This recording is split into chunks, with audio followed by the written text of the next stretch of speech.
म्याऊं म्याऊं। दोस्तों, ये आवाज़ आपको जानी पहचानी से लग रही होगी ना। ये आवाज़ उस बिल्ली की है जो कभी हमारे घर में चुपके से दूध पीने के लिए आया करती थी। और ऐसा 10 से 15 दिन में होता था। 10 से 15 दिन के बीच वो एक बार आती और दूध पी के जाती थी। और जैसे ही घर में किसी को पता लगता था तो फिर वो उस पर गुस्सा करने लगते थे।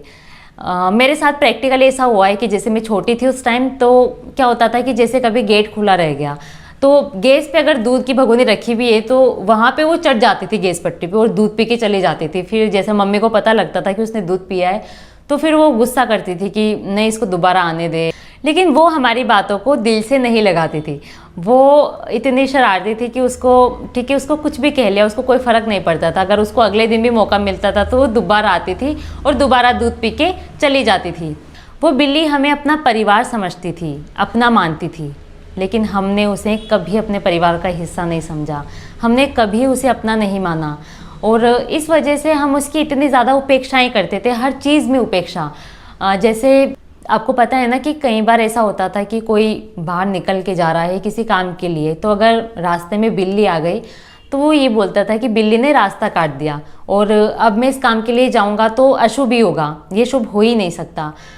तो हम इस कदर उसकी इमेज अपने मन में बना लेते थे कि नहीं, इसकी तो आवाज़ भी अशुभ है और इसको देखना भी अशुभ है, इसके सामने से गुजरना भी अशुभ है, मतलब सब कुछ अशुभ है। ऐसा थोड़ी ना होता है। कभी कोई सुबह उठता था और गलती से उसका मुंह दिख गया तो बोलता था कि आज तो मेरा पूरा दिन ही खराब जाएगा क्योंकि मैंने सुबह उठते ही बिल्ली का मुंह देख लिया। तो इस तरह से हम उसको उपेक्षा देते थे, इग्नोर करते थे। तो क्या हुआ, तो शायद इन चीज़ों का उसको बुरा लग गया और इतना वो रूठ गई हमसे कि इतना दूर चली गई कि हमें अब वो नज़र ही नहीं आती। इस कदर वो हमारी आंखों से ओझल हो गई कि ढूंढने से भी वो हमें बिल्कुल भी नहीं दिखती। उसकी आवाज़ सुनने की कोशिश भी करें तो भी उसकी आवाज़ सुनाई नहीं देती। तो दोस्तों, आपको क्या लगता है कि वो जो शरारती प्रवृत्ति की बिल्ली थी तो क्या कारण रहे होंगे कि वो अब हमें दिखाई नहीं देती? उसका पहला कारण है उसका खाना छीन जाना।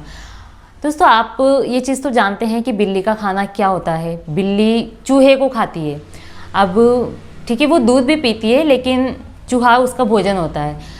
तो पहले क्या होता था कि जैसे हर घर में मतलब चूहे नज़र आ जाते थे, लेकिन आजकल क्या हुआ, आजकल घरों में चूहे नज़र ही नहीं आती। क्यों? क्योंकि चूहे मारने की जो दवाई होती है वो हर घर में आपको मिल जाएगी और वो उनसे बचना चाहते हैं कि चूहे हमारे घर में ना आए, एक भी ना दिखें, तो वो दवाई का यूज़ करते हैं। और अगर एक आध चूहा होता भी है तो वो उसके असर से मर जाता है।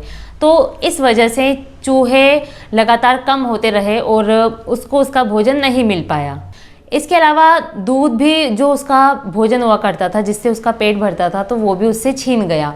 वो इसलिए क्योंकि पहले क्या होता था कि जैसे गांव होते थे तो वहाँ पे कच्चे मकान होते थे और लोग जैसे चूल्हे पे दूध रख दिया और बाहर दूध की भगोनी रखी है, प्लेट से ढकी हुई है, तो बिल्ली क्या करती थी कि उसको प्लेट को हटा के उसने दूध पी लिया, ठीक है, उसका पेट भर गया।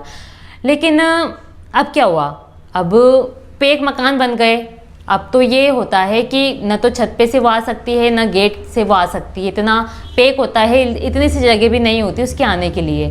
अब दूध को तो फ्रिज में रखा जाता है कि बिल्ली तो छोड़ो, कुछ और भी वहाँ पर बिल्कुल नहीं पहुँच सकता। और इसका एक कारण ये भी है कि उनसे उनका आवाज़ छीन गया। बिल्ली जो होती है ना, वो एक शांत प्रवृत्ति की होती है, मतलब उसको ज़्यादा शोर शराबा पसंद नहीं होता।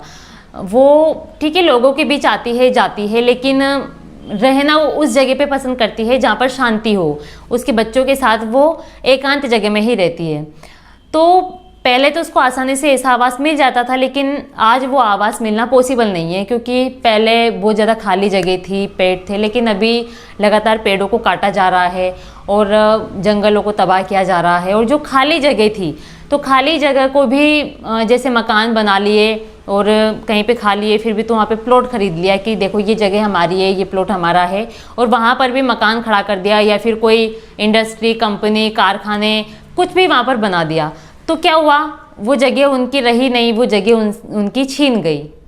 तो दोस्तों, क्या आपको नहीं लगता कि इसके बारे में थोड़ा विचार करना चाहिए कि अगर इस तरह से चलता रहा कि इस तरह की प्रजातियां विलुप्ति की कगार की तरफ बढ़ रही है और हम कुछ भी नहीं कर रहे, तो एक ऐसा टाइम आएगा कि जो अभी हमें आसपास दिखती भी है वो भी एक टाइम पे सब विलुप्त हो जाएगी और सिर्फ यहाँ पर इंसान ही रह जाएंगे।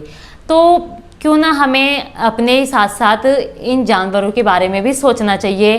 तो दोस्तों, वापस से हमें वो बिल्लियाँ दिखे, इसके लिए हमें क्या करना चाहिए, तो इसके बारे में आप सोचिए और अपने जो भी विचार इससे रिलेटेड वो कमेंट करके मुझे शेयर करें। तो दोस्तों, इस वीडियो में फ़िलहाल इतना ही। अगर आपको वीडियो अच्छा लगा है तो इसे लाइक करें, अपने दोस्तों के साथ शेयर करें और चैनल को सब्सक्राइब करके मेरा सपोर्ट करें। Thank you.